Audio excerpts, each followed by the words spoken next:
there is a difference between God's promise and human promise. ஆண்டவர் கொடுக்கிற வாக்குத்தத்தத்துக்கும் மனுஷன் கொடுக்கிற வாக்குத்தத்தத்துக்கும் ஒரு டிஃபரன்ஸ் இருக்கு. The promise that man gives, 90% the receiver இருக்காங்களே அவங்க தான் இனிஷியேட் பண்ணுவாங்க.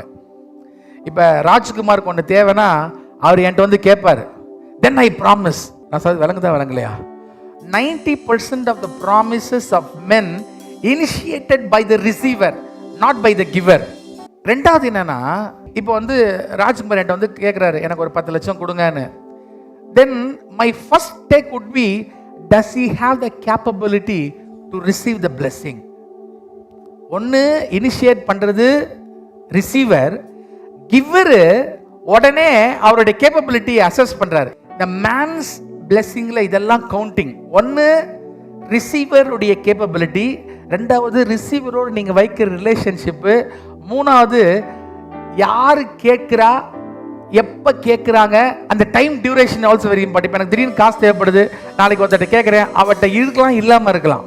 கவனிச்சுக்கோங்க, 80 to 90% of our time in 2025 இந்த ஹியூமன்ட்ட ரிசீவ் பண்ணுறதுல தான் போயிருச்சு. நீங்கள் 2026ஐயும் இதே மோடில் ஆரம்பிச்சிங்கன்னா you will be a failure because 90% you have to initiate. நீங்கள் தான் கேட்கணும் 90% காசு. ரெண்டாவது ஓன்ட்ட முதல் தகுதி இருக்கணும். கேட்டோன்னு எவனுக்கு கொடுத்துட மாட்டான். சிலவங்கலாம் காசு கேட்டால் நான் கண்டிப்பாக கொடுக்க மாட்டேன், எனக்கு தெரியும் அவங்க திருப்பி கொடுக்க மாட்டாங்க. நான் அடிக்கடி சொல்லுவேன், ஒரு மனுஷனுடைய character decides on money matters, how he deals money. So ரொம்ப இம்பார்ட்டன்ட் என்னன்னா, the giver's ability, receiver's acceptability, giver receiver relationship, timeline, இதுதான் வந்து ஒரு கிவிங்கே டிசைட் பண்ணுது. Now come to a very important chapter. What about God's promises? ஆண்டவருடைய வாக்குத்தத்தங்கள். சத்தமா சொல்ல, ஆண்டவருடைய வாக்குத்தத்தங்கள்.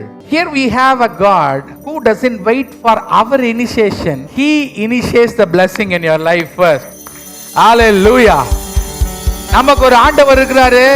நீங்களும் நானும் கேட்பதற்கு முன்பாக, நினைக்கிறதற்கும் வேண்டிக் கொள்வதற்கும் முன்பாகவே மிகவும் அதிகமாக செய்கிற ஆவியானவர் நம்ம மத்தியில் இருக்கிறார். 2 கைகளை மேல தூக்கி தட்டி அப்பா ஹalleluya